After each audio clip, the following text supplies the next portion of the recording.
Olá, boa noite a todos e todas que nos acompanham. Eu sou a Nares Cabim, sou diretora editorial da Intercom.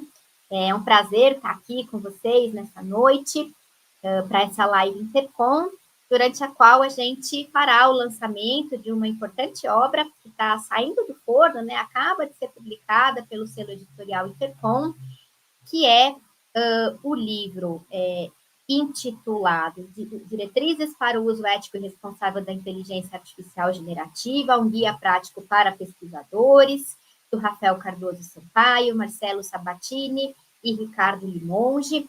A gente vai contar hoje aqui nessa live com as falas, né, de dois dos autores, o Ricardo Sampaio, né, vai estar aqui com a gente para conversar sobre o livro, né, e também o Marcelo Sabatini. A gente vai ter aí as palestras, né, as falas dos dois autores, e depois um tempo para perguntas, para debates. A gente está aqui acompanhando também o chat. Agradeço a todos e todas que estão aqui participando, né, gente de várias regiões do Brasil, de Portugal, né, aí algumas parabenizações também pela obra, né? Então, dou aqui as boas-vindas ao Marcelo Sabatini e Rafael Sampaio. Boa noite.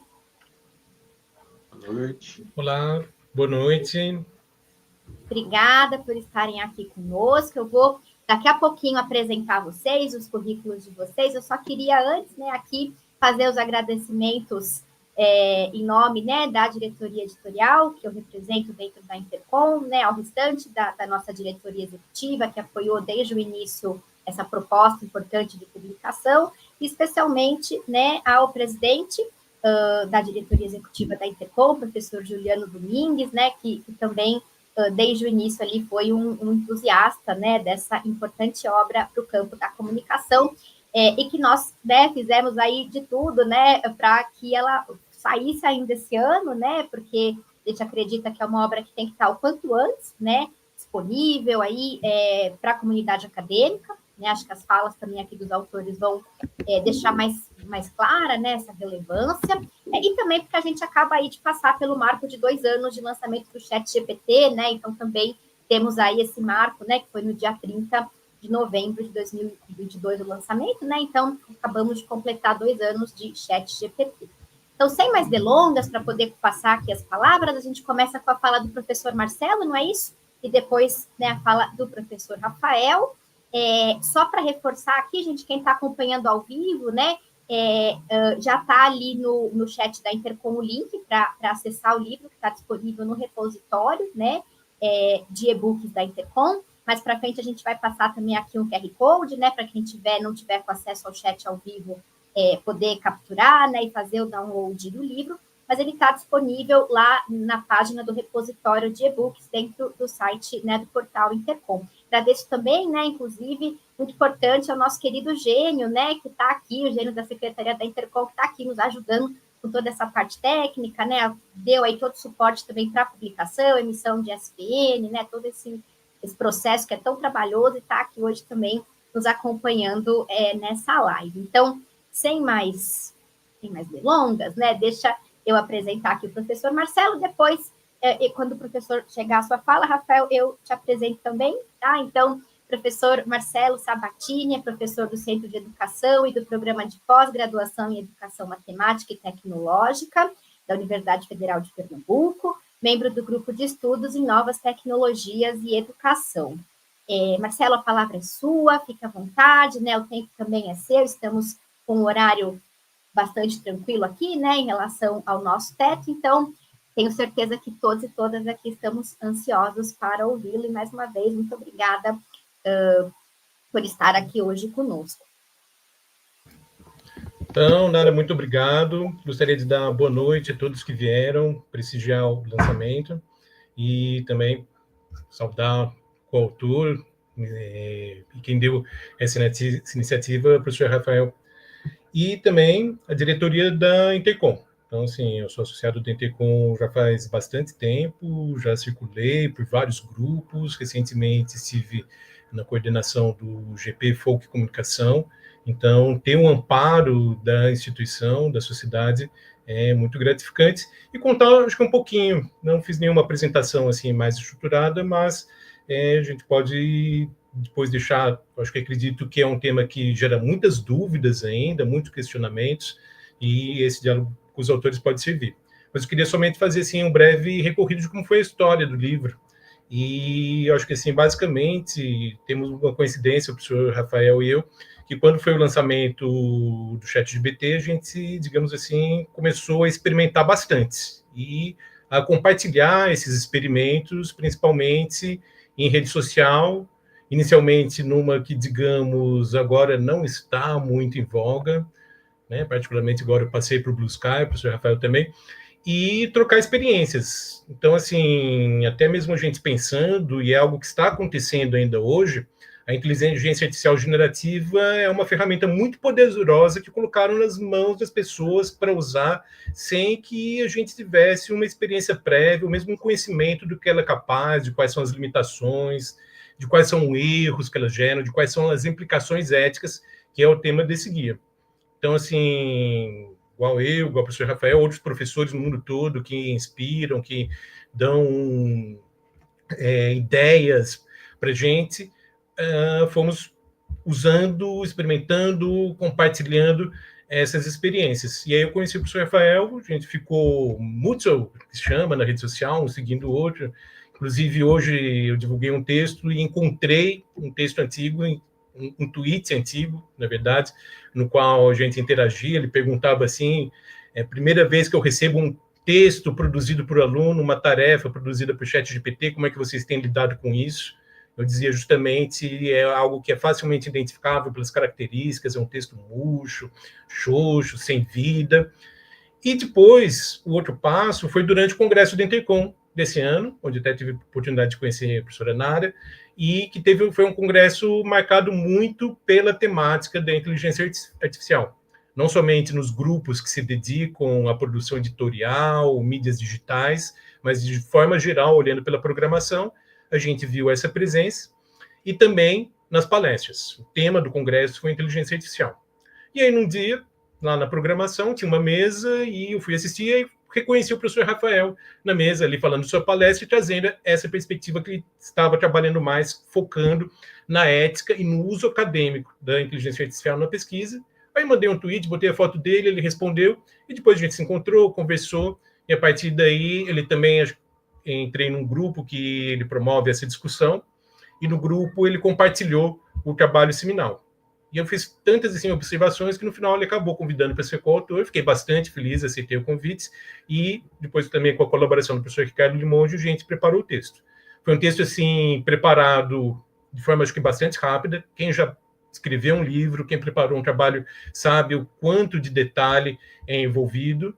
E mesmo sendo um guia que, na forma como está editada, tem 60 páginas, não é muito extenso, exige todo um trabalho de revisão, de pensamento, colocar introdução, ajustar o texto, testar com possíveis leitores, e no final conseguimos. E também destacar que essa é uma primeira versão, até mesmo porque é um assunto que, pela própria natureza, vai mudando muito rápido, está ligado com o desenvolvimento tecnológico, com grandes investimentos.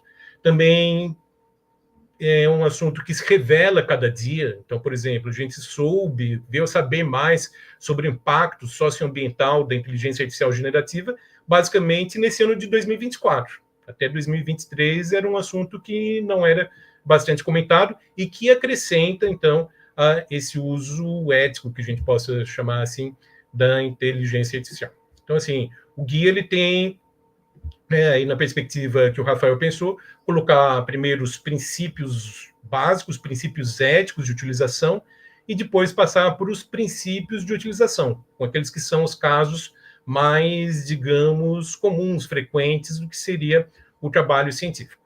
Então, assim, o que a gente aprende da inteligência artificial? Que ela é uma tecnologia que trabalha com conhecimento. Então, tanto agora se fala muito da geração de ideias, de geração de texto, mas, de certa forma, o que ela faz é um processamento de informação. Então, ela também é utilizada e vinha sendo utilizada com outras formas, outras tecnologias, que também são caracterizadas como inteligência artificial, em análises de grande conjunto de dados, o chamado Big Data, através de chamada IA preditiva. A isso se soma agora, desde 2022, com o uso mais extenso da IA generativa, onde da qual ela é capaz de criar. Então, primeira coisa, dá para banir? Não. Até porque, acredito que não. Porque até mesmo a gente tem ferramentas muito específicas que são feitas por cientistas e para cientistas.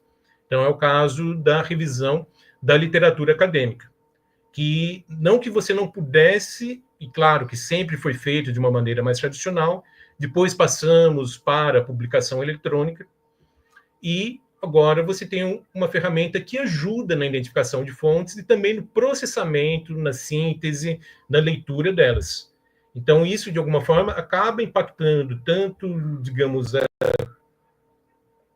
produtividade, num termo mais quantitativo, mas acredito que no qualitativo, na qualidade do trabalho acadêmico. E aí isso tem sido uma hipótese minha, que tenho assim, comentado quando me chamam para falar, para palestras ou formações. Acredito que tem isso, essa característica de aumentar o nível qualitativo implica em subir o sarrafo. O que significa isso? Que a nossa exigência vai passar a ser maior. Mesmo que a inteligência artificial não seja, na minha perspectiva, algo como se tem propagado, como uma tecnologia disruptiva, que vai mudar, que vai substituir o professor, ou que vai até mesmo substituir o trabalho do cientista.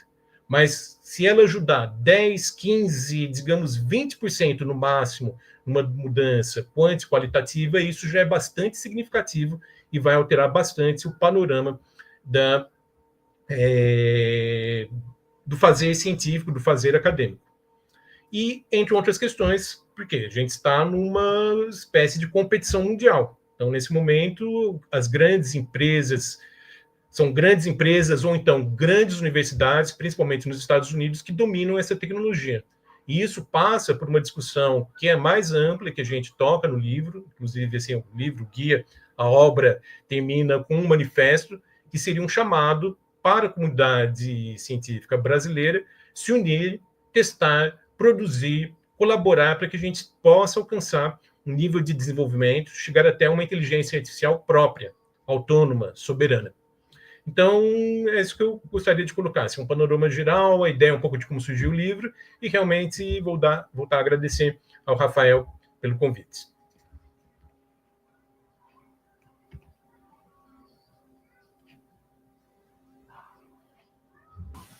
Muito obrigada, Marcelo, pela sua fala. Anotei aqui algumas questões para, né, algumas inquietações, assim, para daqui a pouquinho trazer para você, né, mas acho que agora a gente pode chamar a tela, né, o professor Rafael. Olá, Rafael. Você me ouve? Tudo certo? Tudo certo. Estão me ouvindo também, né? Ouço sim, ouvimos sim. Mais uma vez, Rafael, obrigada pela sua presença, pela sua participação. Então, Rafael, né, professor permanente do Programa de Pós-Graduação em Comunicação da Universidade Federal do Paraná, pesquisador do Instituto Nacional de Ciência e Tecnologia em Democracia Digital e coordenador do Grupo de Pesquisa Comunicação Política e Democracia Digital, além de bolsista de produtividade do CNPq, nível 1D, entre muitas outras coisas. A gente fez aqui uma síntese, né, para facilitar aqui a leitura do currículo. Então, Rafael, passo a palavra para você, fica à vontade. Como eu disse há pouco, a gente tem um tempo bastante tranquilo até, né, que bom para poder conversar, para poder debater, né. Queria também já deixar aqui o convite para quem está nos assistindo, enviar suas questões pelo chat, perguntas, comentários, né, enfim, que aí depois, no momento do debate, eu posso ler as questões aqui para os autores responderem, né, fiquem à vontade, sintam-se convidados a participar também. Então, Rafael, mais uma vez, muito obrigada, né, e a palavra é sua. Obrigado, Nara. Eu vou ressaltar alguns agradecimentos que o professor Marcelo já fez, né? Agradecer muito, muito o Intercom, na figura do presidente Juliano, na figura da Nara, que ajudaram, assim, que não só toparam o projeto, mas nos ajudaram a correr para lançar agora, por aquilo mesmo que a Nara já falou, né? Pelo tamanho que a coisa está tomando, pelas dificuldades enfrentadas pelos pesquisadores, e também esse marco dos 2 anos, né, do lançamento em especial do ChatGPT. Então, agradecer a eles, né? E aí o Marcelo já contou ali um pouquinho, né, do que foi o livro, né, e desde que foi lançado, assim, pelo menos no início de 2023, eu talvez, assim, voltar um pouco atrás, né, o Marcelo é um grande especialista nessa parte dos impactos das tecnologias digitais na educação, no ensino, né, e eu era de uma área, nesse sentido, mais distante, né, eu pesquisava internet e política, internet e democracia, democracia digital. Então, ali eu já estava vendo, claro, alguns artigos, algumas pesquisas falando da inteligência artificial para políticas públicas, para tomada de decisões, coisas do tipo. E estava começando a me inteirar. Mas quando eu, de fato, na verdade foi até engraçado, eu entrevistei uma pessoa sobre um desses projetos e ele mencionou o ChatGPT, que eu ainda não tinha dado muita atenção, né?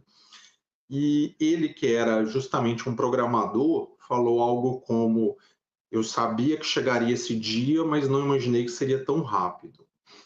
E aí me bateu a curiosidade, comecei a olhar um pouco mais sobre isso e vi, realmente a gente está falando de uma tecnologia que é, em algum sentido, disruptiva, né? Ela vai mudar como a gente faz as coisas.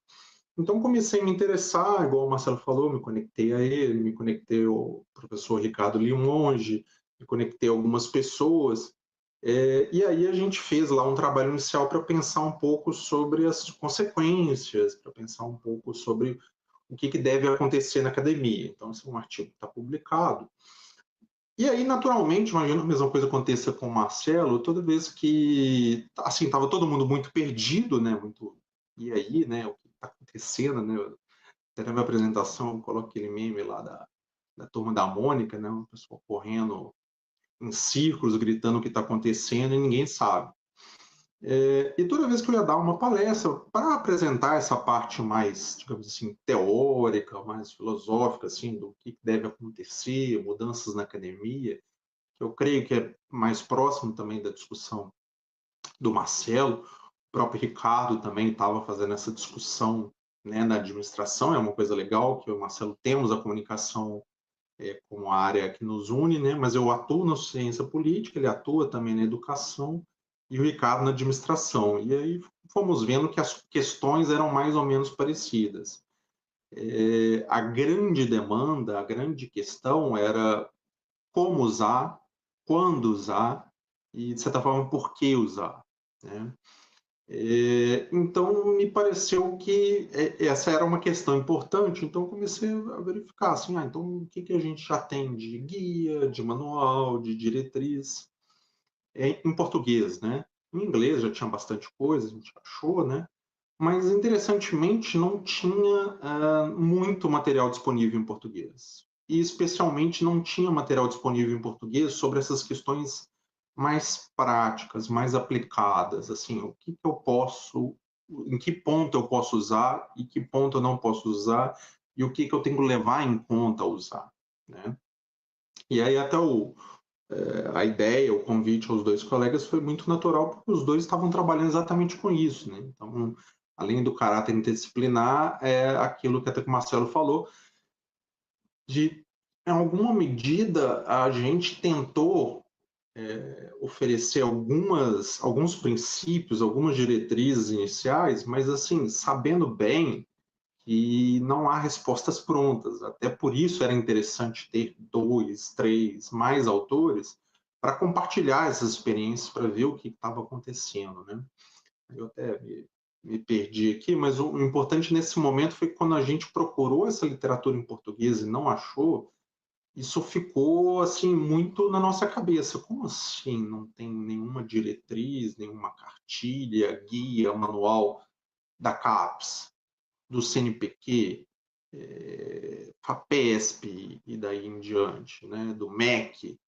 Então a gente viu que, estranhamente, talvez até também por ter batido um pouco com a mudança do governo, né, então muitas questões para serem enfrentadas, que havia um vácuo, né, uma grande lacuna não preenchida, né, e que na prática estava cada professor, cada pesquisador, cada universidade tentando lidar com isso, né, e E nem todo mundo tem o tempo para, digamos assim, procurar saber, para ler, para usar as ferramentas, né?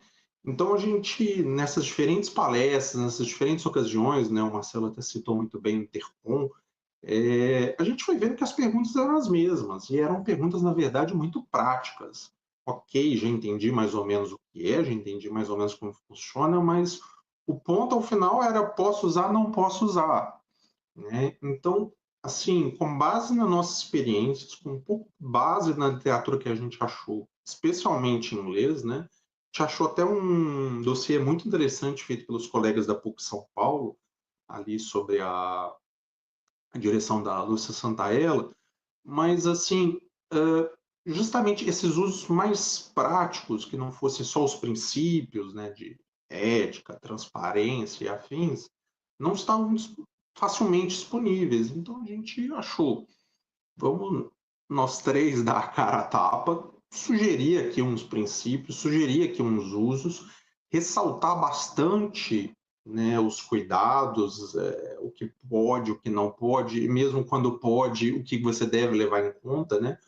O Marcelo já falou bastante bem sobre a questão de serem ferramentas de grandes empresas, né?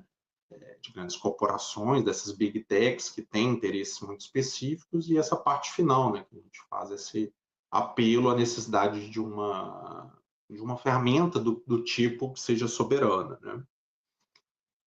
E aí, só para talvez finalizar, tem uma coisa que é bem interessante que aconteceu hoje, quando a gente estava divulgando a live, aí justamente no Blue Sky, né, a gente está tentando abandonar o Twitter, um professor falou algo como: não existe uso ético desse tipo de ferramenta, porque justamente elas têm um impacto ambiental, elas têm um impacto econômico, né, de roubar trabalhos, elas têm um impacto dessa transferência de conhecimento dos países, vamos chamar assim, do sul global, para especialmente Estados Unidos, China e alguns outros poucos players do norte global.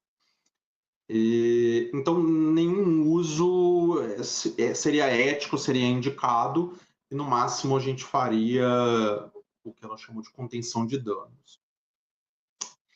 E aí isso é bem interessante, porque em diversos momentos ali do guia, a gente faz esse tipo de reflexão, especialmente na parte final. Então, não é que a gente está lançando um guia para incentivar as pessoas a usarem essas ferramentas. Não é que a gente está lançando um guia para dizer que não há nenhum problema em usá-las. Assim, eu achei bem interessante, foi uma coisa do processo de escrita. A gente ali no final começa a fazer alguns meia-culpas. Um seria esse, não quer dizer que a gente está aqui legitimando, e ao mesmo tempo a gente também não quer parecer apocalíptico de se você seguir tanto essas regras, não dá para fazer nada. Mas a minha resposta a esse tipo de crítica seria assim: as ferramentas estão aí, os alunos estão utilizando, e estão utilizando sem ter justamente diretrizes adequadas para esse uso. Os professores também estão perdidos, não sabem o que fazer no caso quando os alunos usam, inclusive confiando em detectores que não são confiáveis.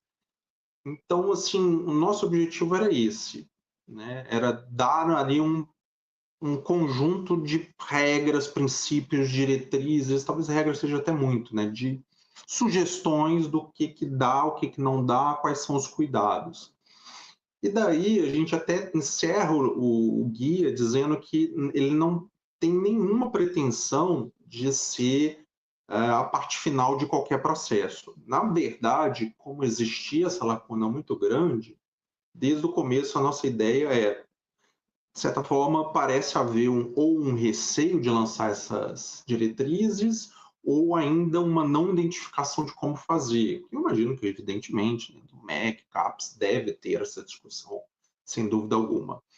Mas a gente pensou, então vamos lançar, e daí a gente fomenta o debate. Para quem está totalmente perdido, você passa a ter ali um mínimo de ideias, de sugestões do que fazer e o que não fazer. E para quem tem uma outra posição, a gente colocou ali para o debate, e nada mais profícuo, né, num debate acadêmico, que pessoas discordarem e dizer não vamos usar em absoluto. Eu sei até que o professor Marcelo tem uma perspectiva bem interessante sobre isso, para a gente colocar no debate, né? Então, tem diferentes visões, né? É uma nova tecnologia que está mudando como a gente está fazendo, ou é uma tecnologia que está apressando um movimento extremamente complicado, né? Com mudanças climáticas e afins. Então, grosso modo, era isso que eu queria dizer, né? Então, a gente está lançando aqui na falta de outros, né? Na falta de outros materiais parecidos e com o objetivo não só de ajudar pesquisadores, pesquisadoras, alunos e alunas que estão se sentindo perdidos, mas de fomentar esse debate que nos parece muito importante e que, em alguma medida, não está acontecendo como deveria em nossa visão. Então, agradecer novamente aí o Marcelo e o Ricardo, que toparam fazer isso em pouco tempo, atrapalhando as próprias agendas. Mas eu acho que a participação deles foi imprescindível, porque, como bem sabemos, nada mais importante num texto do que essa revisão, onde, de fato, o texto se constrói, né? Então, o que eu tinha feito era só uma base, e, de fato, agora a gente está falando de autoria, né, de referências. Então, agora sim, nós temos um texto que é minimamente maduro, né, igual o Marcelo falou, uma primeira versão que vai, imagino, ser útil agora e pode estar bastante datado no final do ano que vem, dada a velocidade das transformações. Mas me parece que é importante que haja esse tipo de diretriz e que elas sejam atualizadas de tempo em tempo. Então, eu agradeço de novo a Intercom por ter nos dado essa chance. Muito obrigada, Rafael, pela sua fala.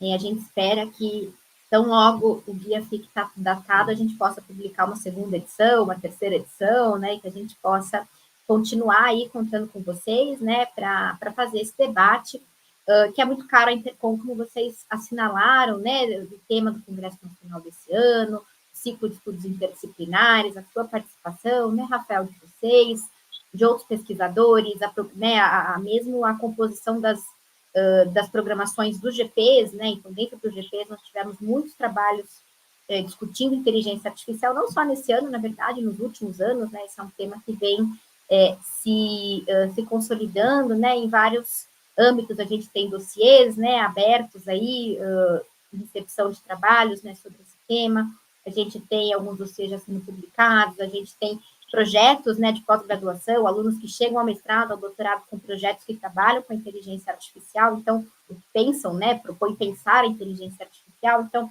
sem dúvida, é um tema que tem movimentado, né, a comunidade acadêmica, científica. A gente tem algumas perguntas já chegando aqui pelo chat, alguns comentários. Antes de passar para eles, eu queria colocar aqui algumas questões para vocês, né, que me ocorreram ouvindo aí a fala de vocês, lendo também o material, né, e também um pouquinho no sentido de talvez trazer alguns pontos aí que estão na obra, claro que sem dar um spoiler muito completo, né? Porque a gente vai deixar aqui o convite para que todos e todas leiam o livro, né? Vou passar daqui a pouquinho o QR Code também para facilitar aí para quem estiver vendo a gravação depois dessa live. Mas trazendo alguns pontos aí do livro, vou depois também, se vocês concordarem, projetar aqui o livro para vocês falarem um pouquinho da estrutura, mostrar essa estrutura, que é uma estrutura muito interessante, uma estrutura muito próxima com a de uma cartilha, né? Ele tem essa proposta de ser, de fato, um guia prático, uma cartilha. Então, acho que é interessante também, né, pensarmos, falarmos sobre isso. Mas eu fiquei aqui pensando, a partir das falas de vocês, né, sobre esse impacto da inteligência artificial, sobre o processo de pesquisa, e especialmente um ponto, agora não me lembro qual de vocês dois comentou, acho que foi o primeiro Marcelo, mas Rafael também reforçou, que é a questão de, com a possibilidade dos pesquisadores usarem, né, a inteligência artificial generativa, o sarrafo, né, para as publicações, quer dizer, essa exigência de qualidade subir, né, subir o sarrafo em relação à exigência de qualidade, especialmente em relação a algumas etapas, como a revisão bibliográfica, a revisão de literatura.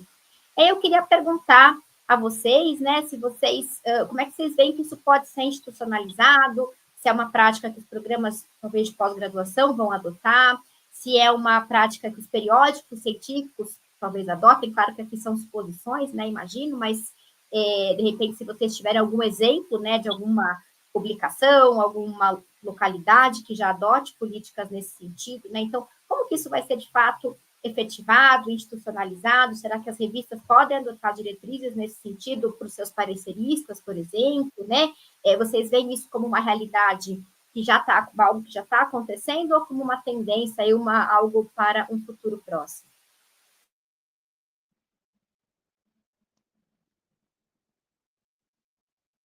Quer começar, Marcelo? Pois é, Nara, interessante você perguntar isso, porque recentemente eu estive numa disciplina que chama Tecnologia e Sociedades, no nosso programa de pós-graduação, que é Educação Tecnológica e Matemática, o Matec. Atualmente também eu sou coordenador, vou comentar isso. E a gente trabalhou com um texto que era sobre uso ético, e aí, na dinâmica, tinha uma atualização que os alunos, além do texto, traziam novidades, o que está sendo produzido. E trouxeram guias acadêmicos, inclusive o guia da PUC Minas, na área de educação, está muito bem elaborado. Eu achei bastante ousado, porque ele, assim, o texto, ele realmente abraça, ele reconhece que vai ser usado, e aí entra algo interessante que não somente pelos alunos, mas pelos professores. Então, todas essas discussões, práticas que a gente tem visto, que às vezes a instituição, o professor coloca, está proibido usar, mas ele mesmo utiliza. E aparece um enunciado de pergunta, com uma imagem claramente produzida, ou texto claramente produzido por inteligência artificial. Então, acho que, assim, como a gente não tem uma normativa no âmbito superior que venha da CAPES, isso vai começar a surgir de cima para baixo. Então, vou levar essa discussão para o programa do qual faço parte.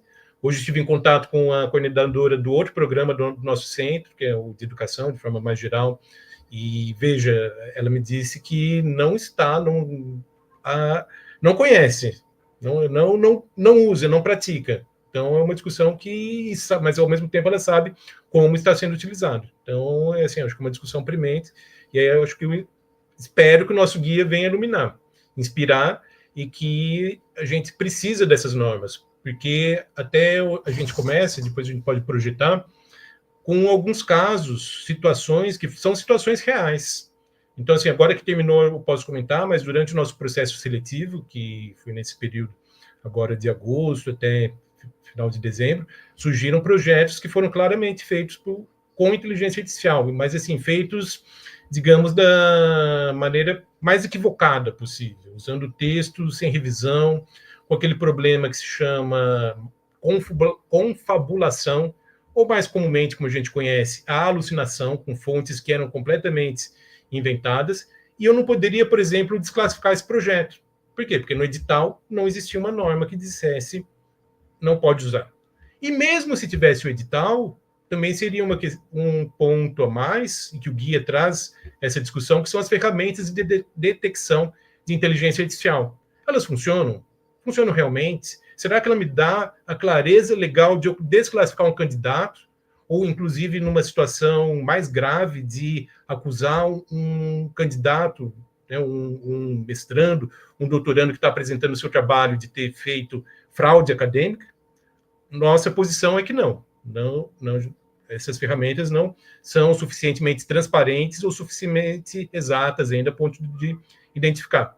Então, a gente precisa de outros parâmetros, e os parâmetros, então, têm que vir pela própria qualidade do texto, pela própria natureza, e acreditamos que você tem uma política como da PUC Minas, e como de outras que a gente levantou durante o processo, que digam, você pode usar, mas diga onde.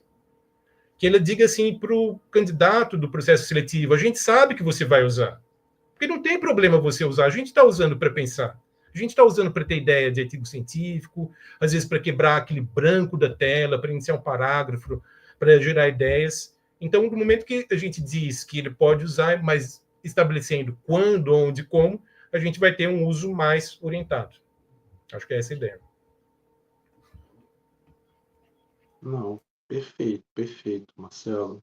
Complementando, eu vejo que provavelmente os lugares onde está respondendo a sua pergunta, Nara, os lugares que estão mais avançados nessa discussão são justamente os periódicos, que os gestores já estão sofrendo com isso, né?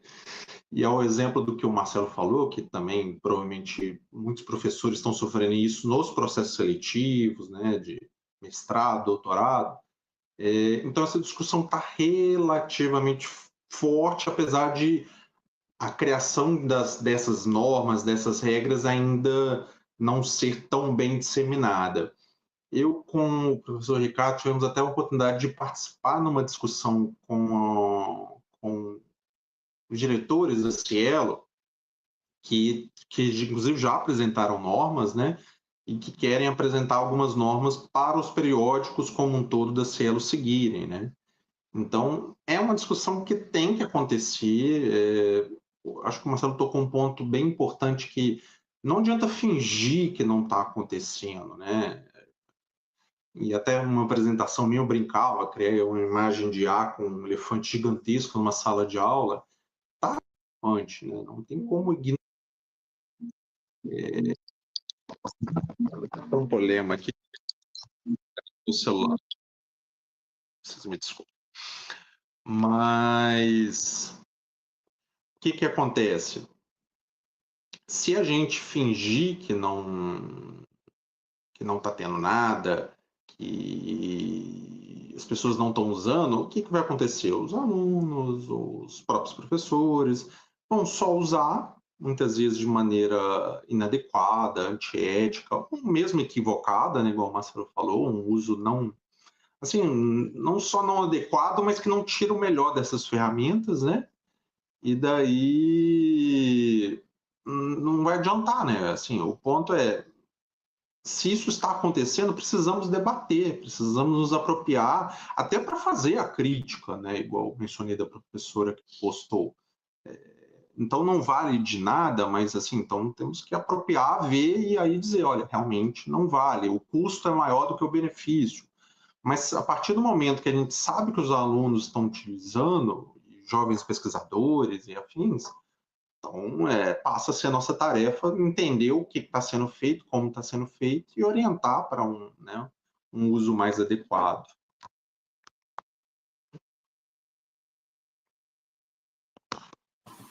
Ótimo, Rafael, obrigada pelas respostas aí de vocês, né? Eu vou trazer aqui um pouquinho do chat, tem bastante coisa chegando, acho que vale a pena, né? Alguns comentários para vocês comentarem, né? Enfim, temos aqui algumas diversas parabenizações, né? Betânia Maciel parabeniza a Intercom pela realização desse momento de reflexão e de aprendizado, né, e comenta que a inteligência artificial se configura como um dos pilares da transformação contemporânea, impactando áreas como comunicação, educação, saúde e muitas outras. Acho que essa também é uma questão, né? As áreas também têm as suas especificidades na forma como elas devem lidar com a inteligência artificial, inclusive generativa, né? Inclusive com impactos muito singulares. Eu não sou da área da saúde, mas outro dia uma aluna comentou que usava o ChatGPT para fazer dietas e que ela estava numa dieta lá super restritiva que o ChatGPT prescreveu para ela, cortando alimentos e tal.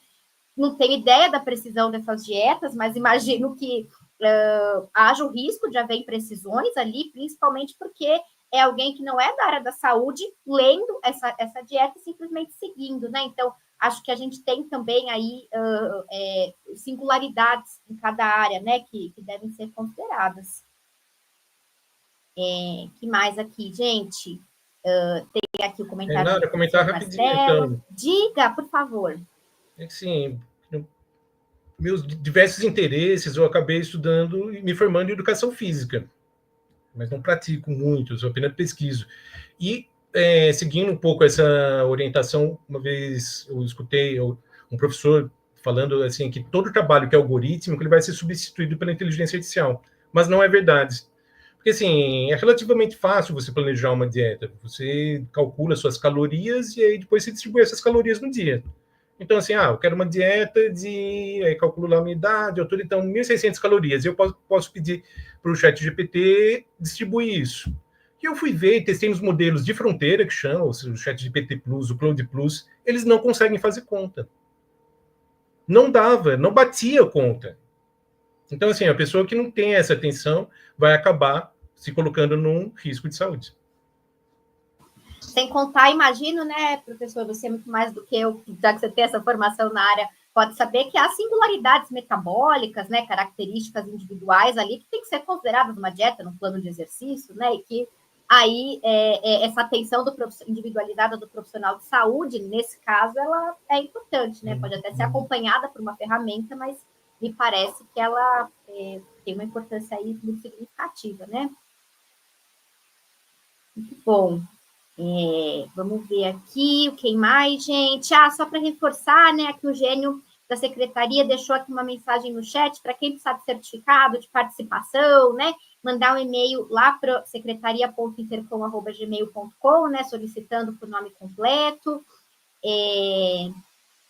Olha só, a Carla Castro Campos deixa aqui uma pergunta que eu ia também fazer para vocês parecida. Então, Carla, né? Nossa pergunta aqui qual foi o maior desafio de escrever um livro sobre um tema tão dinâmico como a inteligência artificial? Eu acrescentaria qual foi o maior desafio de escrever a 6 mãos, né? Um livro já não é fácil escrever individualmente, a 6 mãos, sem dúvida, tem as suas dificuldades. E a pergunta que, imagino, né, não quer calar, é se vocês usaram inteligência artificial na produção do livro.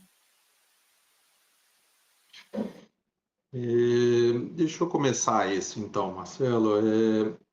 O desafio é muito grande, assim, do dia dos primeiros escritos até o dia que a Nara falou, hoje é o último dia, senão não dá mais tempo, né?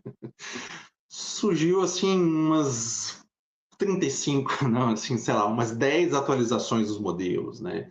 Então, coisas que eles não faziam, eles passaram a fazer. Então, por exemplo, o ChatGPT era muito ruim para pesquisar, e de repente já tem um Search GPT, a coisa de revisão, enfim, é um negócio tão dinâmico, né, que, igual foi dito, né, tem 2 anos de ChatGPT, mas dá até aquela impressão que é quase uns 2 séculos, né, tipo, como é que era o mundo antes disso, né? Então, por isso que eu digo que ela é disruptiva, talvez não no sentido que tem um hype, né, mas no sentido de que realmente muda como a gente faz as coisas, né? Então, esse desafio foi grande, até inclusive aquela coisa, né, que às vezes a gente tem dificuldade, que é a hora de parar, né? Então, a partir de agora não podemos mais, é isso, sabemos que vai ficar datado, mas achamos que há princípios aqui, né, exemplos, dicas, né, que vão sobreviver algum tempo, né? E o trabalho, assim, eu acho que foi relativamente tranquilo, né, Marcelo? A coisa de escrever a 6 mãos vira, assim, você tem que ter uma certa tranquilidade de que as pessoas vão trabalhar em cima do texto e quando você vê que é algo que é mais... está mudando bastante o sentido, aí começa a discussão para ver, então, qual vai ser o texto final, né? Isso aconteceu e eu acho que foi até bem interessante. Eu lembro até um trecho que o Marcelo colocou, uma pergunta que é assim, mas se a gente seguir tudo isso, fica impossível, né? É verdade. Mas é mais ou menos isso, a gente está pecando pelo excesso de cautela, né? Mas, assim, quem for lendo, você falou muito bem, Nara, ele foi feito, e a gente até pediu a diagramação para que ele ficasse bem como essa cartilha, esse guia. Então, que você não precisa ler ele do começo ao fim, você vai poder... isso aqui é o meu problema agora, é sobre isso que eu quero saber. Então, vou ler só esse trecho aqui, só essa parte. E aí, claro, de acordo com as suas necessidades, você vai lendo outras. Então, ele foi todo pensado para ser assim, diagramado para ser assim. Então, tem as ferramentas, tem as discussões. Vocês vão ver lá, principalmente na parte prática, sempre vai ter uma parte assim de cuidados. Então, a gente sempre faz assim, pode usar desse jeito. Cuidados. Tome cuidado com isso, tome cuidado com aquilo, veja isso, veja aquilo. Especialmente isso que o Marcelo falou, de alucinações, de problemas até de você estar entregando esses dados, porque os modelos são treinados como você está usando, né? E esse spoiler aí, não vou deixar até para o Marcelo, mas assim, fazia sentido, né? Assim, me parecia que se a gente, de certa forma, não utilizasse, ia ser até um pouco hipócrita no que a gente estava sugerindo, né? Então, a gente não só sugeriu um modelo, como colocou exatamente o que a gente utilizou, mais ou menos onde, mas tem uma coisinha que gerou até uma discussãozinha ali no final, que foi a tabela, né, Marcelo? Está desligado seu microfone. Exato. Obrigado, Cacá. Algo que esses modelos fazem relativamente bem é processar texto e sintetizar. Então, o guia, com essa ideia de você ter uma consulta rápida, inclusive, tem vários momentos de síntese. Ele começa com resumo, termina com as tabelas. Então, isso a gente usou. Colocamos lá o texto, o resumo, e aí passa para a sinopse do livro para divulgar para a Etecom. Espera, eu já tenho basicamente escrito isso, só preciso reprocessar um pouco. Aí vai lá para o modelo, dá uma ajuda, revisa bastante, tira, deixa aquele texto mais humanizado. E sobre o desafio de escrever, particularmente tem essa questão do desenvolvimento tecnológico, das novidades, mas eu me senti um pouco, assim, pessoalmente impactado com uma certa negatividade que existe hoje em relação à inteligência artificial e que nos afeta como pensamento crítico. Então, essa questão do impacto socioambiental, o anúncio de que é uma bolha que está para estourar e que vai, assim, igual o varril nesses últimos 2 anos, vai ter um impacto muito grande, são preocupações que a gente tem. Mas o que a gente busca, talvez, é esse modelo, não sei se é utópico dizer, de um modelo que seja soberano, que seja uma tecnologia mais distribuída, mais convivial, menos dependente das empresas. Inclusive, já existem alguns modelos que funcionam localmente no computador da pessoa. Lógico que não vão ser tão poderosos igual os comerciais, mas que para essas tarefas mais, digamos, diárias, que o pesquisador utiliza, eles podem dar conta. Então, tem até um poema que diz: o tigre saiu da jaula, eu acho que saiu. Pegando aqui carona, Marcelo, na sua fala, vou trazer aqui 2 perguntas que a professora Betânia deixou aqui no chat, né? Adriana até coloca aqui no finalzinho que gostaria de ouvir as respostas às perguntas dela. Eu vou lê-las conjuntamente, porque acho que elas se complementam, né? E aí a gente pode também conversar sobre elas. Então, Betânia Maciel pergunta: de que forma as políticas públicas e as práticas empresariais podem alinhar o desenvolvimento da inteligência artificial, a sustentabilidade ambiental e a inclusão social, e como evitar a ampliação de desigualdades e os impactos ambientais negativos gerados pelo uso dessa tecnologia. Isso me parece dialoga também com o ponto que vocês trazem no livro, que é a questão da soberania, né? Como pensar como o Brasil pode se tornar soberano, né? Do ponto de vista tecnológico, do uso da inteligência artificial, mas deixo aí, então, para vocês. Começo? Bom, eu diria, assim, que um ponto muito importante disso, porque as empresas não vão por conta própria mudar, é que a sociedade utilize e exija.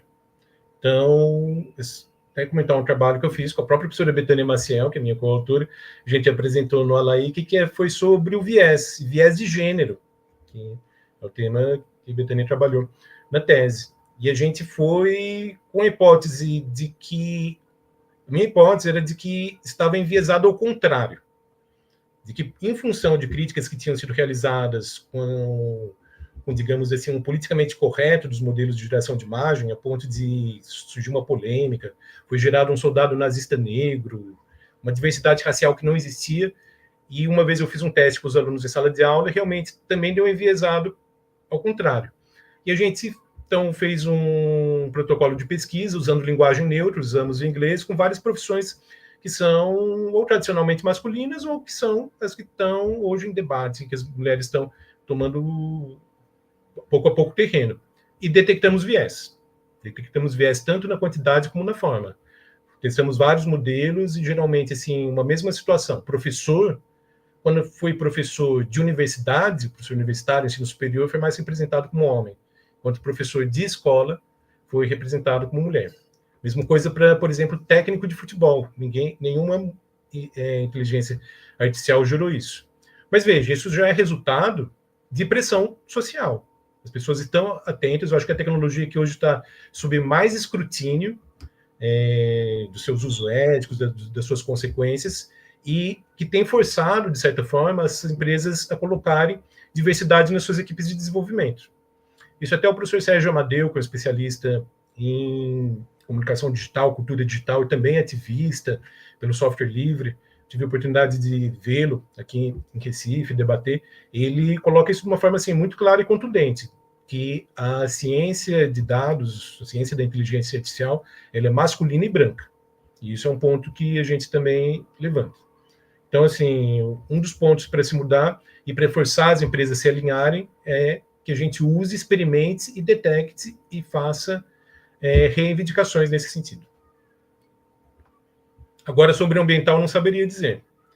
Inclusive, depois que surgiu esses dados, estatísticas, a cada perguntinha que você faz, imagine Foucault cantando Atirei o Pau no Gato, você faz uma cidadezinha dos Estados Unidos tremer de luz com o que você gastou para imaginar aquilo, dá até uma dor no coração. A resposta das empresas foi, então vamos construir centrais nucleares para solucionar o problema energético, que não é uma solução, você passa para outro problema. Não, perfeito. Eu não teria muito a acrescentar nessa questão, mas indicar, assim, foi bem próximo, assim, foi ontem ou hoje também. Eu só não vou lembrar exatamente o nome, mas, assim, sei que um dos organizadores é o Tarcísio Silva. Então, é sobre inteligência artificial, e todos esses vieses, né, de raça, gênero e afins, né? Se vocês derem uma pesquisada aí, ele tem um livro mais antigo sobre, né, esse racismo algorítmico, né, que a própria inteligência artificial tem, mas acabou de sair uma coletânea e aí foca nisso, né? Porque, assim, o nosso limite também foi um pouco esse, né? A gente quer um guia de sugestões práticas, então não é exatamente o lugar para discussão mais teórica, né? A gente fez questão de, pelo menos no final, fazer um pouco dessa discussão, incluindo sobre isso, né? Esse uso soberano que o Marcelo está falando é bem importante, né? E a própria questão ambiental, a gente tocou bem pouco nela, para ser honesto, mas a gente sabe que é uma questão, a gente sabe que uma regulação de inteligência artificial é bem importante para todos os sentidos, né? Tanto de estabelecer esses limites que muitas vezes as empresas não têm, quanto na questão de fomentar a nossa própria indústria, nossos próprios acadêmicos. Então, o Marcelo citou muito bem que já tem modelos menores que cabem no computador, em breve eles vão caber no celular, já cabem, na verdade, mas que vão facilitar, então, esse dia a dia, gerando esse gasto de carbono consideravelmente menor, né? Então, parte do que a gente tem que fazer é apropriar até para dizer, olha, pelo que faz, pelo que entrega, não é uma troca justa, né? Então, talvez possamos ter modelos menores, menos competentes, que façam menos coisas, mas que vão dar conta do que a gente precisa e não vão gerar esses custos tão grandes, né?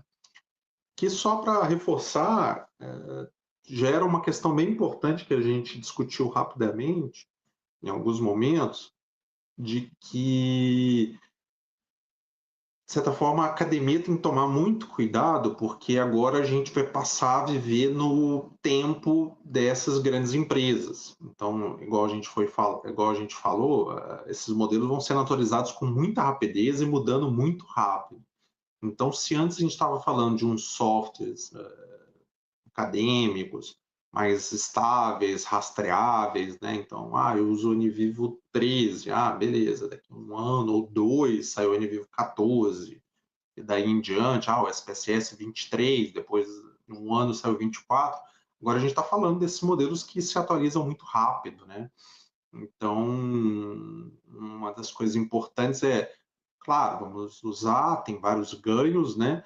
Mas até de tomar cuidado, porque a rapidez que isso acontece vai tender a acelerar ainda mais o mundo acadêmico, né?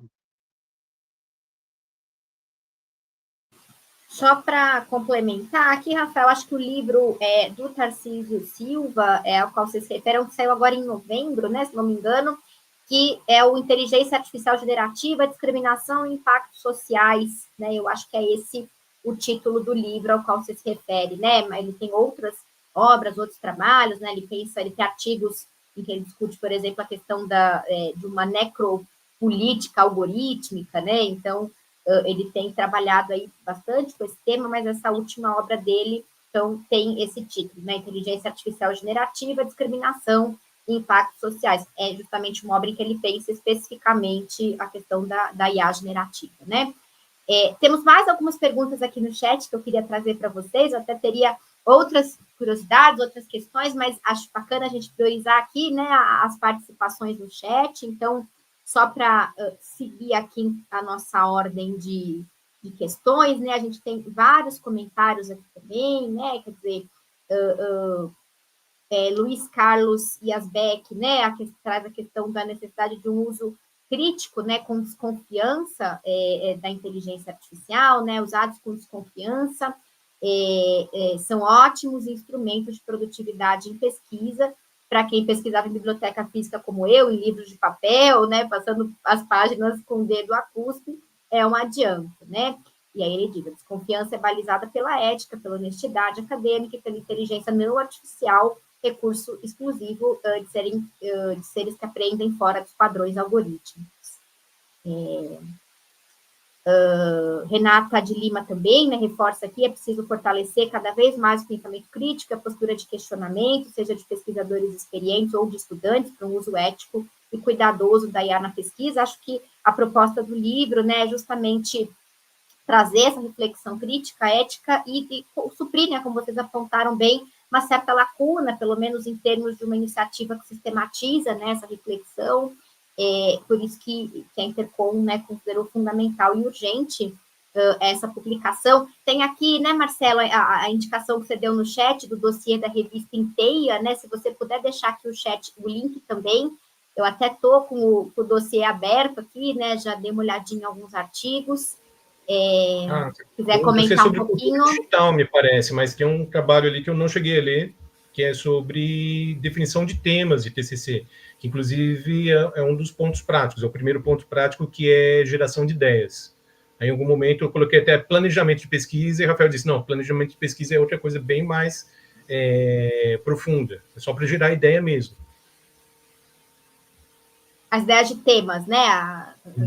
Os pontos de partidas ali, muito legal. Se tiver o link para deixar aqui para a gente, né? Pode ser bom.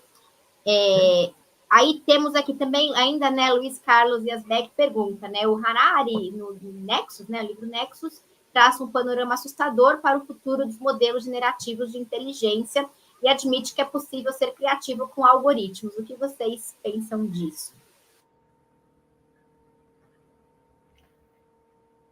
Céu trabalha mais com isso. O que você acha? Bom, é uma questão polêmica, porque se a gente olhar para o funcionamento do ChatGPT e afins, dos modelos gerativos, o que eles fazem é uma probabilidade. Eles fazem muito bem combinação.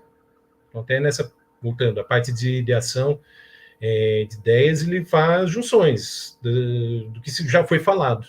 E o que se discute hoje é se ele poderia realmente ter uma criatividade própria, mas aparentemente não. É uma discussão complexa, porque entra na questão da criatividade. Criatividade, se a gente for... Não sou especialista, mas se for olhar, 90% do que a gente chama de trabalho criativo é essa recombinação de ideias e de estilos. E raramente a gente vê a criação de algo realmente novo, que passe ali dessa fronteira. Particularmente, eu não acredito que nessa geração dos modelos vai ser capaz. E aí também traz essa discussão de que essa aceleração, essa velocidade tem diminuído. Então, já faz mais ou menos um ano que a gente não vê muita mudança na capacidade dos modelos generativos. Eles soltam a OpenAI, que é uma das principais líderes, lança um modelo novo, diz que ele raciocina melhor, mas, do ponto de vista prático, não é nada que seja muito superior ou que vá realmente automatizar tarefas mais do que os modelos estavam. Então, você está se questionando que está chegando num limite. E mesmo aumentando muito a capacidade, e aí vem o custo energético, e vem o custo do treinamento de dados, e já não tem mais dado para treinar aí, que teria chegado um teto com esse tipo de tecnologia. Perfeito, perfeito. É porque é um tipo de discussão que é difícil você fazer para sair do lugar comum, né? Então, assim, a humanidade basicamente sempre usou tecnologia para fazer coisas, né? Mesmo se a gente pensar no mundo acadêmico, E a gente também sempre usou tecnologias, principalmente aí nos últimos 30, 40 anos, né? Desde o computador sem internet, depois o computador com internet, aí vem Google, Wikipedia, e foi modificando, né, diretamente o que a gente fazia, como a gente fazia, né? Então, é meio engraçado que, de certa forma, quando você coloca nessa perspectiva, a IA não é nada diferente dessas outras tecnologias disruptivas que vieram anteriormente, né? Acho que até o bom exemplo é da calculadora, né? Quando surge a calculadora, a gente, em alguma medida, desaprende a calcular, né? Assim como com o celular, a gente desaprendeu a decorar telefones. Por outro lado, com a calculadora, você faz contas mais complexas do que você faria sem ela. Então, me parece que a IA tem esse ponto, assim. Então, se você só chegar lá e diga, me dê ideias, as ideias vão ser rasas, vão ser ruins, não vai ter nada demais. Mas se você chegar, estas são as minhas ideias, pegue o seu banco de dados e veja o que você acha, critique, me dê outras ideias. E aí você vai ali dialogando, digamos assim, com o modelo, você de fato pode chegar a lugares que você não chegaria sem ele. Então, tem essa parte interessante.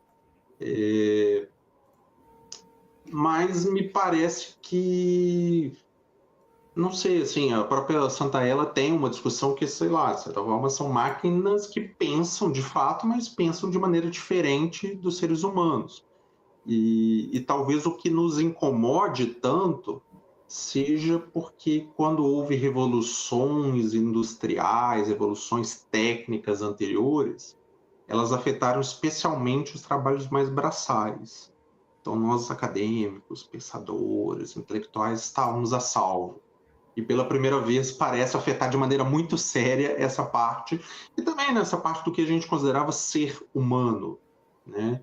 Então, por mais que não sejam criativos, eles podem imitar algum tipo de criatividade.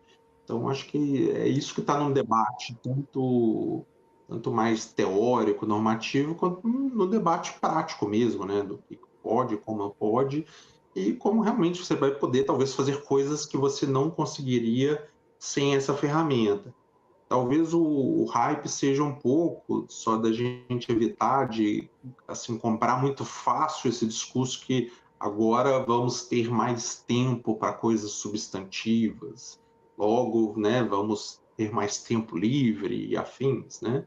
Porque, na verdade, o que tende a acontecer, como aconteceu com todas as tecnologias anteriores, é a gente ter que fazer mais coisa em menos tempo, né? Então, não necessariamente melhorar a qualidade dos artigos, mas, de certa forma, ter que publicar mais ainda para se manter competitivo, para ganhar bolsa, para passar para o concurso de professor. Então, por isso que, né, alguém, acho que das perguntas falou, né, esse olhar crítico é muito importante. Não significa negar totalmente, mas esse uso crítico. Né?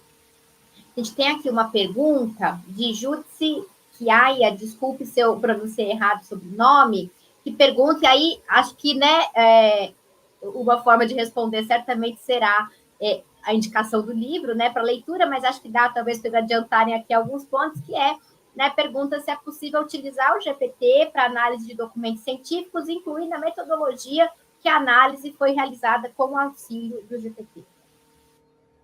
Abre o livro, pode abrir o livro, está lá.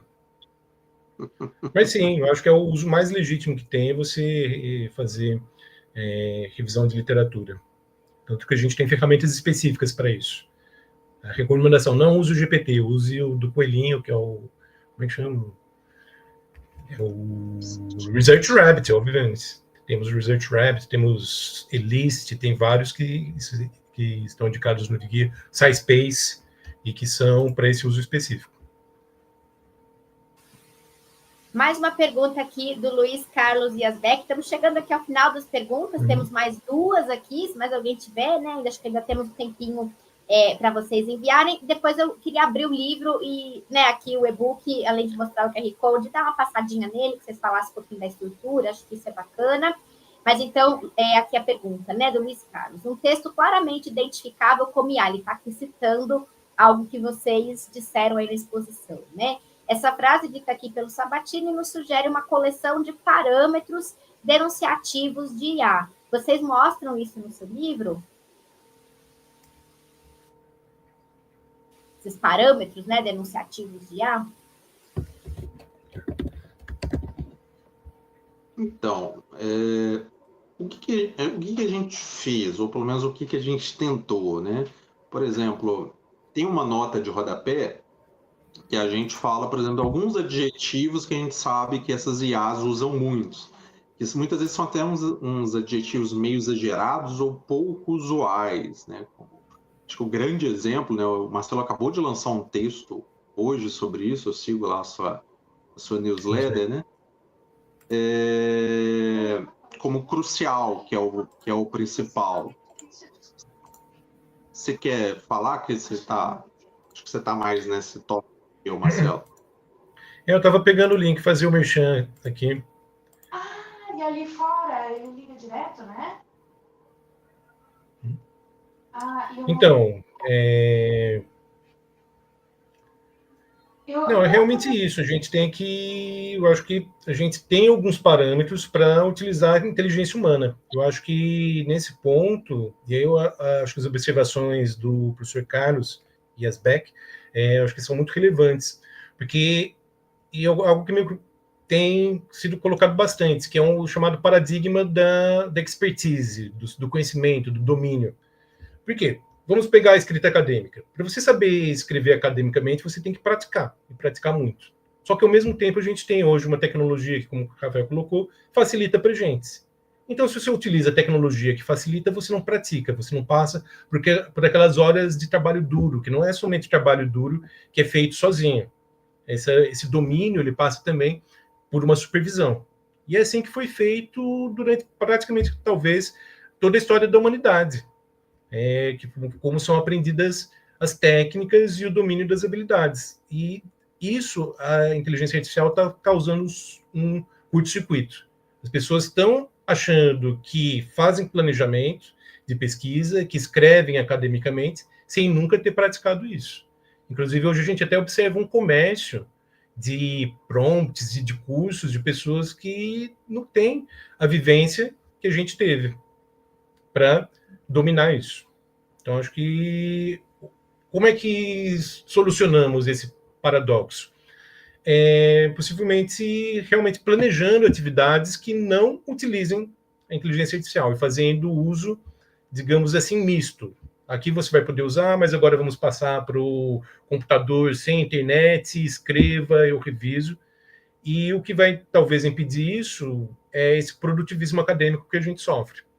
Possivelmente, se a nossa produção científica começar a aumentar, eu conseguir escrever mais artigos, isso considerando toda a comunidade científica, as áreas vão elevar seus níveis. Se você antes precisava um artigo A para se manter no programa de pós-graduação, você vai precisar 2 ou 3. Perfeito, perfeito. Eu vou usar até uma analogia, que eu participei de uma outra live com o Robson Cruz, que é um psicólogo que estuda a escrita acadêmica, né? E eu contei a ele, né, que ele lançou um livro sobre isso, não sobre IA, mas sobre escrita acadêmica. E daí, como é que essa coisa com a IA, né? As pessoas entendem por uma série de razões. E agora com a IA? Ele usou a seguinte analogia. Você deixar o ChatGPT escrever por você, qualquer outra é o equivalente a você ir para uma aula de dança e só ficar vendo as pessoas dançar e achar que assim você vai aprender. Então, assim, parece sempre aquele papinho de professor, mas é verdade. Você só vai aprender a escrever escrevendo, você só vai aprender a ler texto difícil, né? Porque essas IAs também são muito boas para resumir, mas você só vai aprender a ler texto difícil lendo. Então, assim, essas gerações até agora, elas ainda são gerações de transição, mas de fato, nós professores vamos ter um problema, uma questão, né, nas futuras gerações que vão já nascer nesse mundo de ChatGPT e afins. Então, vocês estão vendo, já está dentro do WhatsApp, já está dentro do LinkedIn, e a tendência é essa, né, daqui a pouco, já tem dentro do Office, mas ainda está caro, né, mas daqui a pouco já vai se tornar uma coisa nativa. Então, assim, a gente vai ter uma geração que vai ter ainda menos incentivo para tentar fazer essas coisas difíceis, que são as mais importantes para você virar um acadêmico, por mais que sempre pareça melhor você tomar o atalho, né? Então, concordo com o Marcelo. Não vai ser da gente repensar as práticas mesmo. Não basta, tipo, você agora não vai ter mais trabalho em casa. Não sei se esse é o ponto. É minimamente ver como a gente, de fato, consegue convencer essas futuras gerações, mesmo as atuais, né, de que essas tarefas são muito importantes. Você lendo um resumo de um texto, por mais que você pegue o ponto principal, existe algo ali de você estar lendo o texto em que ele vai te dar mil pontos para chegar àquele ponto principal. Então, às vezes, você consegue resumir um livro em 3 linhas, mas quando você lê aquele livro, ele vai te dando várias maneiras de comprovar, de evidenciar, de chegar àquele ponto, isso traz um ganho cognitivo, mesmo na hora que você está escrevendo. E agora a gente tem essas ferramentas que fazem isso muito rápido ou incrementam isso muito rápido. E a gente até coloca um tópico, né, que é a da preservação da agência humana, né? Nós somos as pessoas que fazem a pesquisa, não dá para terceirizar tudo.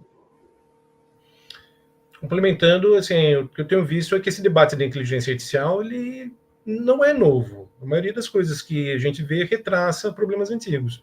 Veja, eu estou lembrando de uma tirinha do Alan Sieber, cartunista, foi na época do Twitter, ele colocou Twitter, toda a literatura mundial resumida em 140 caracteres, quando ainda era aquele limite baixo. Então, diz Moby Dick, um velho doido atrás de uma baleia, basicamente isso.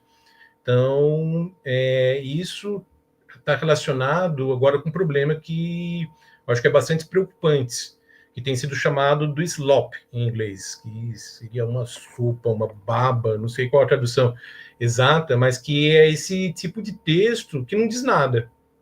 E também imagens de muita baixa qualidade que estão começando a dominar. Hoje, se você faz uma busca no Google por uma imagem para utilizar numa aula, você já vai ter muito resultado de inteligência artificial. E isso também está afetando a literatura acadêmica. Nessa disciplina que eu mencionei, eu selecionei o texto para a gente debater e fiz aquela leitura, que foi mais o resumo, uma olhada geral no artigo, coloquei, porque eu também estudei o texto. E aí a gente chegou à conclusão, no grupo, que aquilo tinha utilizado muita inteligência artificial, texto generativo, porque boa parte era aquelas frases sentido comum, clichê, que não diz muita coisa, que a tecnologia vai mudar a educação, que vai mudar, que, assim, que temos que nos adaptar. Quem conhece, quem lê com um pouquinho de profundidade, identifica, sem precisar de outra ferramenta. Então tem assim até um exercício interessante que eu vi compartilhado na internet, que diga, tá, vamos usar, mas agora vocês usem e pega o texto que seu colega produziu e leia. Quando ele começar a ler, começar a ver as falhas do texto, essas generalizações, a gente começa a perceber a limitação e começa a sentir até desconfiança de usar, porque eu não quero ser identificado da mesma forma como eu identifiquei esses autores.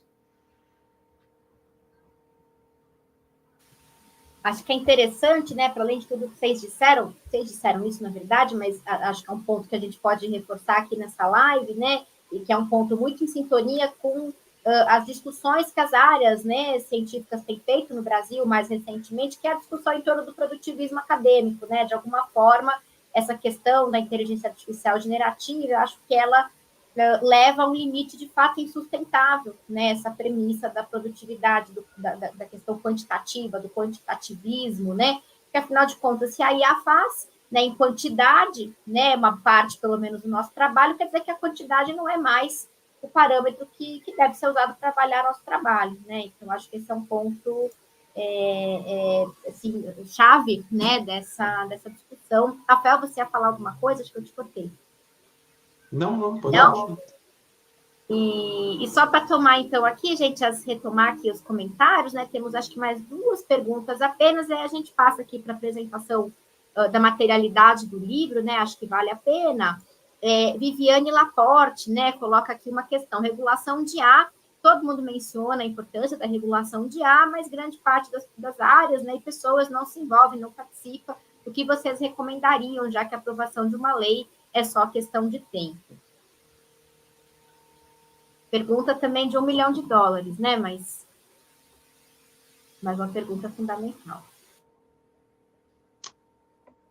Assim, eu tenho até uma questão nessa área que é a seguinte: o meu medo da coisa da regulação é que eu também até não sei se está tão perto assim, é a gente ter uma coisa parecida com o que aconteceu com a LGPD, né? A Lei Geral de Proteção de Dados.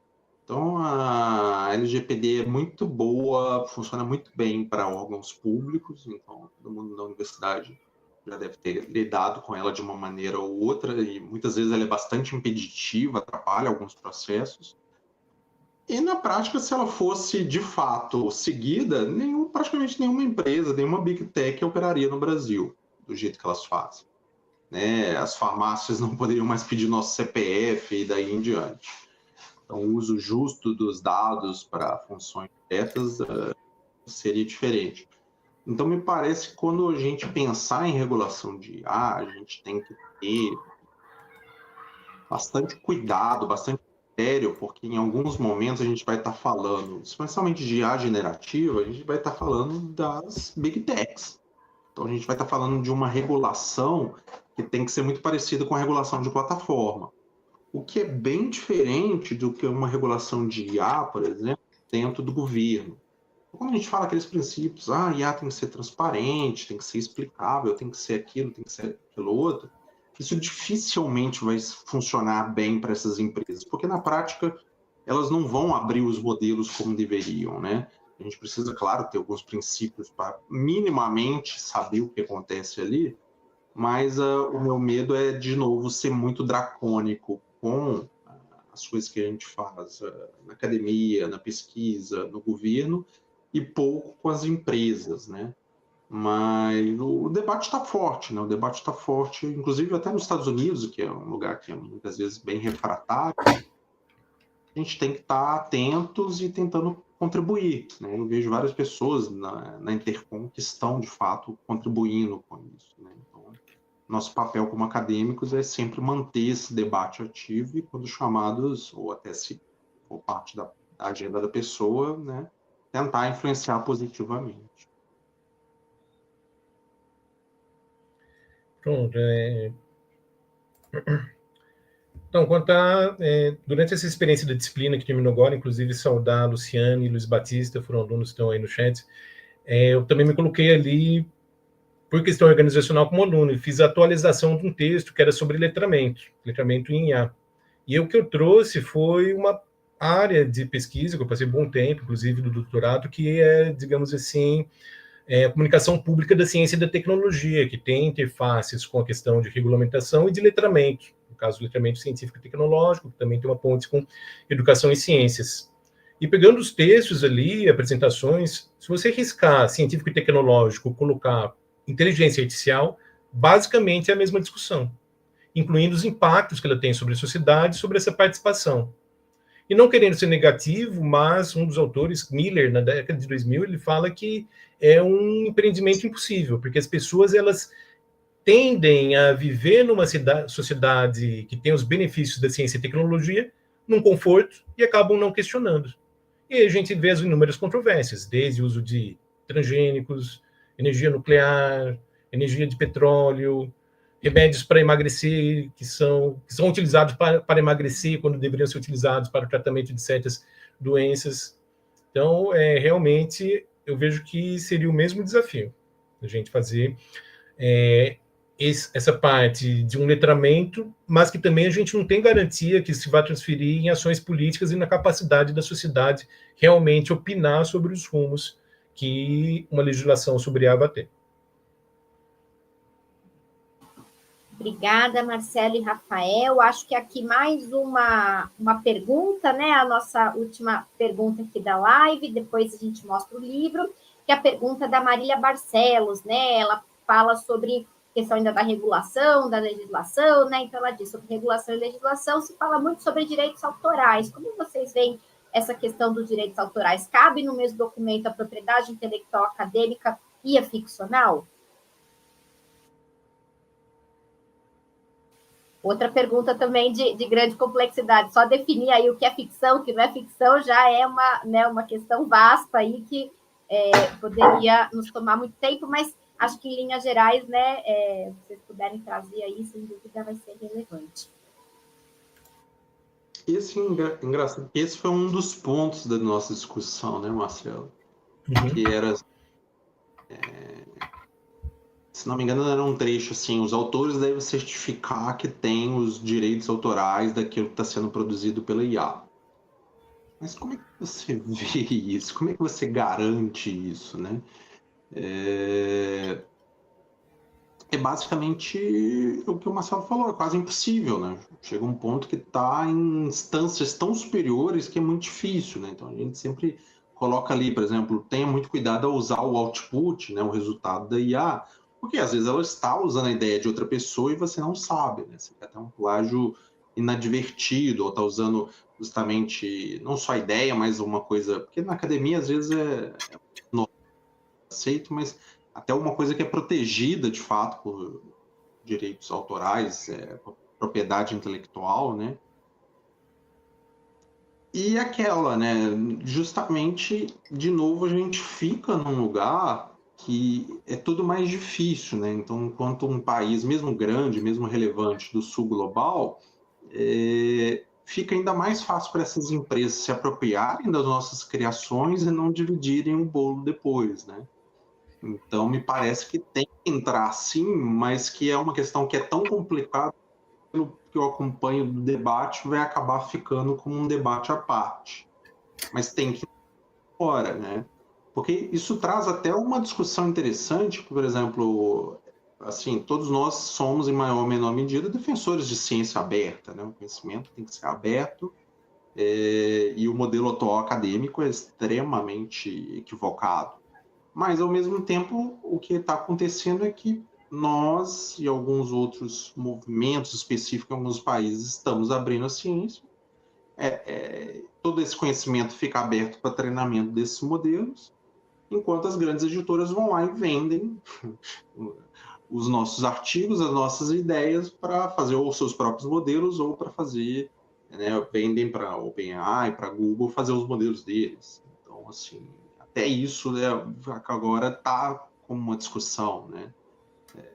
Uma ciência aberta agora está se transformando num campo de treinamento desses modelos. Então, todas as discussões são muito difíceis, são muito complicadas, mas a gente tem que tê-las, né? Então, não tenho respostas para oferecer, mas, de fato, direitos autorais é, de longe, uma das coisas que a gente mais tem que se preocupar daqui em diante. Pronto. O que a gente pode pensar numa resposta rápida seria que não, que é a mesma proteção. Inclusive, se a gente for para a legislação, é o plágio, esse conceito que protege qualquer tipo de criação, tanto trabalho acadêmico como obra ficcional.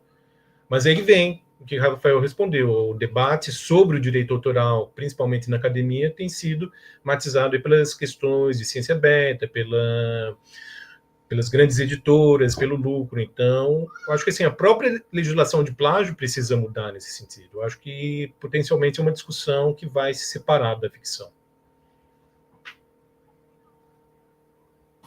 Muito bom, gente. Obrigada pelas participações aqui também. Eu queria agora que a gente proponha que utilizemos os nossos últimos 5 minutos aqui de live para mostrar o livro, né? Mostrar o QR Code. Eu vou, então, compartilhar aqui minha tela. Vamos ver se dá certo aqui. Deixa eu ver. Ainda não foi, né? Aqui eu vou compartilhar minha tela. Não. Acho que se eu subir aqui o arquivo, ele dá mais certo. Para a gente poder ver o livro. Pronto. Já vai aparecer aqui para a gente. Deve aparecer como mais uma tela, né, Gênio? Está aqui processando. Olha, temos aqui mais uma última questão no chat. De repente, aqui enquanto sobe, essa acho que é direcionada ao Rafael, né? Adriana Tigre Lacerda Nilo pergunta: nesse sentido que o Rafael coloca, é também paradoxal a interferência da IA na governança digital e na participação social nas diretrizes das políticas públicas. e a autenticidade da população, né? Então, acho que mais uma questão aqui que dialoga com a última pergunta. Acho que o livro já... Pronto, aqui está, então, né, o livro. Acho que muita gente que está aqui acompanhando pelo chat já baixou, né, já conseguiu acessar aí no repositório da Intercom. Aproveito para dizer que vocês encontram lá outros livros também disponíveis no repositório, né, muitos deles livros organizados pelos próprios grupos de pesquisa da Intercom, alguns livros organizados pela diretoria da Intercom, livros dos congressos da Intercom, né, que são os livros que contêm os trabalhos, os textos, né, os artigos resultantes ali das conferências, né, das palestras principais, e agora também, né, o livro aqui do Rafael Sampaio, Marcelo Sabatini e Ricardo Limonge. Eu vou passando aqui, e eu acho que vocês podem talvez comentar, né, ali o sumário, pode ser talvez uma forma de a gente trabalhar. Ele está passando aqui? Não, né, tem que passar aqui, pronto. Bom, queria comentar a capa, inclusive, assim, agradecer, elogiar o trabalho do nosso designer. Ele soube aí condensar a ideia, trazendo essas duas imagens, figuras, que é a pena da criatividade e os circuitos da tecnologia. Então, acho que é uma imagem muito simples, mas, ao mesmo tempo, muito representativa. E agradecer o trabalho todo que ele fez. Sim, não sei o nome completo, mas é Jota, né? Não sei se é o apelido dele. Jota Bosco. Bosco, né? Esse é ele que fez uma editoração em pouquíssimo tempo e uma editoração, acho que muito competente, né? Que ficou muito fácil de acessar e achar o que você está precisando. Então, a gente pediu para ficar mais condensado mesmo, para ser a consulta mais fácil, né? E a capa e vários outros momentos, acho que ficaram muito, muito bonitas mesmo. Aqui nós temos o sumário, né? Está um pouco pequenininho, mas acho que dá para, né, visualizar, porque também não é um sumário tão extenso. Não sei se vocês querem comentar um pouquinho sobre a estrutura, sobre alguns elementos aí do livro, né? A organização.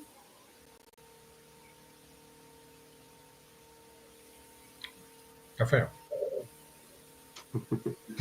Não, assim, eu acho que, assim, um pouco do nosso objetivo foi o seguinte, as diretrizes gerais ou normativas, se a gente quiser, são importantes. É claro que elas são importantes, né? Então, quando a gente está falando de um uso ético, da transparência, quando a gente está falando da autoria humana, da agência humana, são coisas importantes, evidentemente.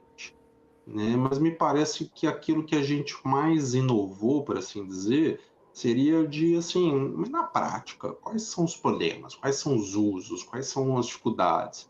Então, por exemplo, a gente foi montando esses tópicos aos poucos, né? Então, vamos começar o mais básico, seria ideias. Depois das ideias é o quê? Achar os artigos, né? Revisão de literatura. E a gente foi tentando montar e à medida que a gente ia montando, a gente ia vendo que faltava etapas. Então, por exemplo, o Marcelo, bem no finalzinho, ele vou criar um tópico aqui sobre bancas de seleção. Eu não, cara, isso é tão importante, isso tem que ser um tópico, né? Ele ia fazer um subtópico, não vamos transformar isso num tópico. O Ricardo, em algum momento, também, vamos colocar alguma coisa da literacia, né? Do letramento. Então, acho que a parte que a gente, de certa forma, pelo menos eu, né, que me deixa mais orgulho é disso, tipo assim, a gente está colocando a cara a tapa, né? A gente está dizendo, aqui pode, e pode dessa maneira, tome cuidado com isso, aquilo. E, evidentemente, as pessoas podem dizer, não pode. Não acho que deveria poder. Mas, assim, a gente quis chegar no ponto que como é que as dificuldades que as pessoas estão tendo. Se pode ou não pode, e como, né? Então, essa segunda parte, que seria esses princípios práticos, deu um relativo trabalho para a gente, né?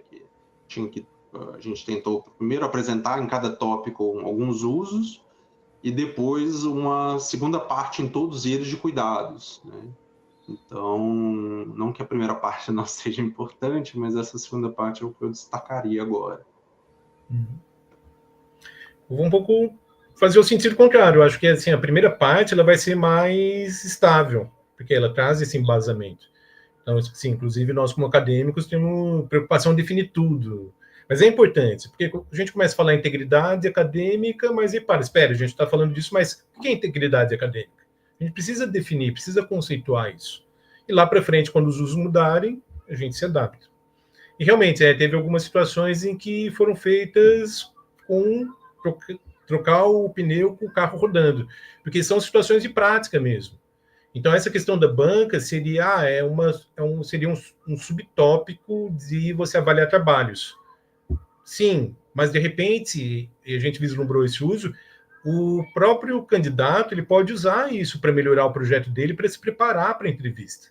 Então, uma das coisas que tem sido chamado bastante atenção é você usar o chat como chat, realmente, como conversa. Você coloca ele no papel de um especialista, dá os parâmetros do que ele vai avaliar e simula uma conversa, simula a sua banca. Isso pode ajudar na preparação. No caso do professor avaliando, nós não recomendamos que esse uso. Por quê? Porque eu estaria enviando um projeto não publicado, que eu não tenho autorização, para base de dados que pode virar material de treinamento. Mas o candidato, com o seu próprio projeto, ele pode, se ele quiser se arriscar. E aí, talvez outra coisa para destacar, Nara, é que a gente tem duas conclusões. Né? Que aí até teve uma coisa de como vamos chamar cada uma delas. Então, em alguns casos era uma só, mas a gente viu que tinha uma coisa assim, que era, assim, concluímos aqui a parte do guia, né, de usos, dos cuidados, um pouco do que devemos estar atentos daqui em diante, né? E como o Marcelo mencionou lá atrás, a gente sentiu a necessidade de, assim, vamos colocar agora uma coisa, de certa forma, mais autoral, mais conceitual, que é tratar quais são os problemas de fato. Será que essa questão do plágio, do uso, pô, não é que não seja importante, claro que é, mas a gente quis colocar essa coisa da soberania, de como isso é importante para a ciência, né? Porque assim, eu colocando os dados no meu artiguinho lá no ChatGPT, vai cair lá no banco de dados, não significa muita coisa.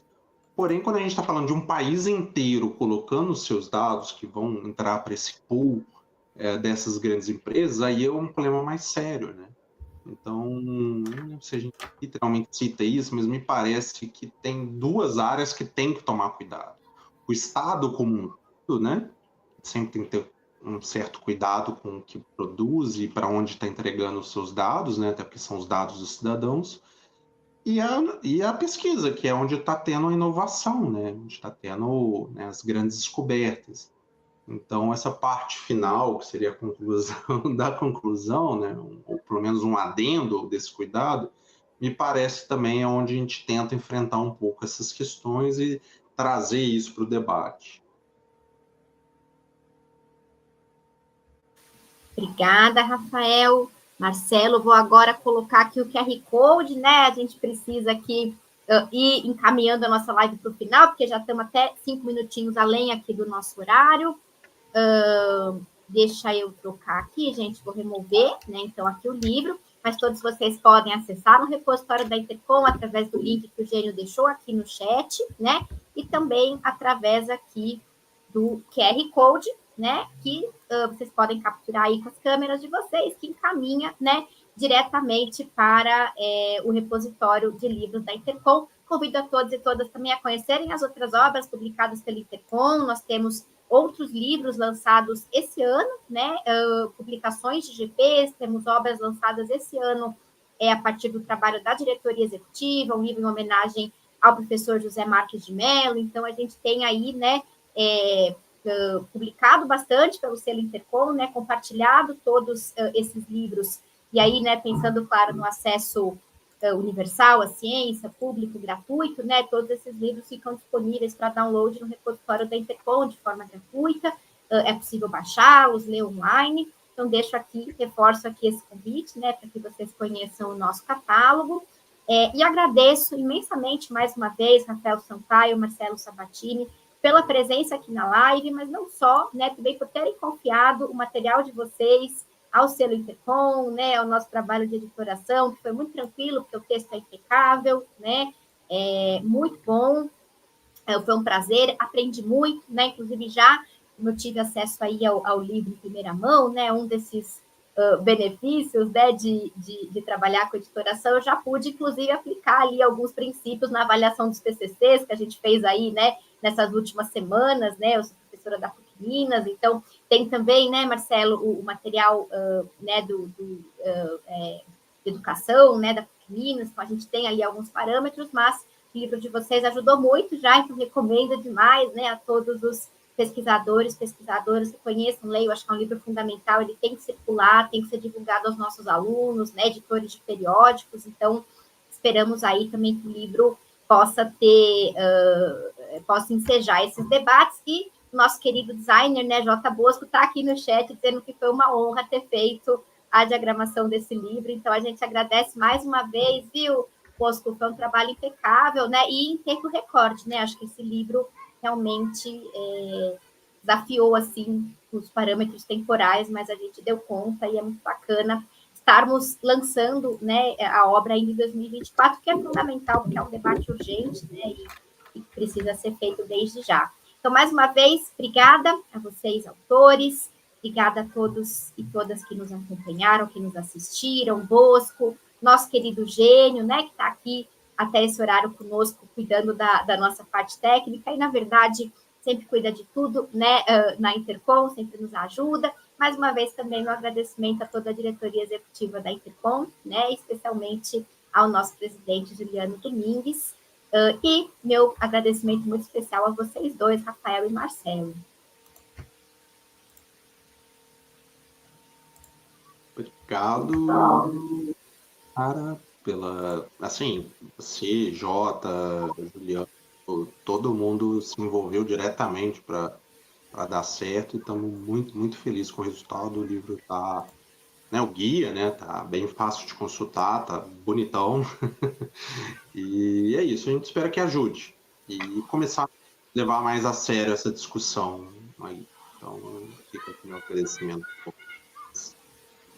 Também agradecer a Intercom, a Juliano, a Nara, a Bosco, a Rafael e a Ricardo. E esperamos que seja útil para os leitores e que entrem em contato com a gente, porque esse tipo de feedback é importante para a gente fazer esse debate e continuar pensando nesse uso da tecnologia. Então, obrigado. Muito obrigada, gente, mais uma vez, né? Só para reforçar que lá no finalzinho do guia tem os nomes de vocês, com os mini currículos e os e-mails de vocês, né? Caso aí os leitores e as leitoras queiram entrar em contato, mas os canais da Intercom também estão sempre abertos aí para acolher comentários e para ajudar a estabelecer esse diálogo. Então, mais uma vez, muito obrigada, boa noite. Ficamos por aqui, mas esperamos poder continuar esse debate em outras ocasiões, né, nos espaços da Intercom. Obrigada, gente. Até mais.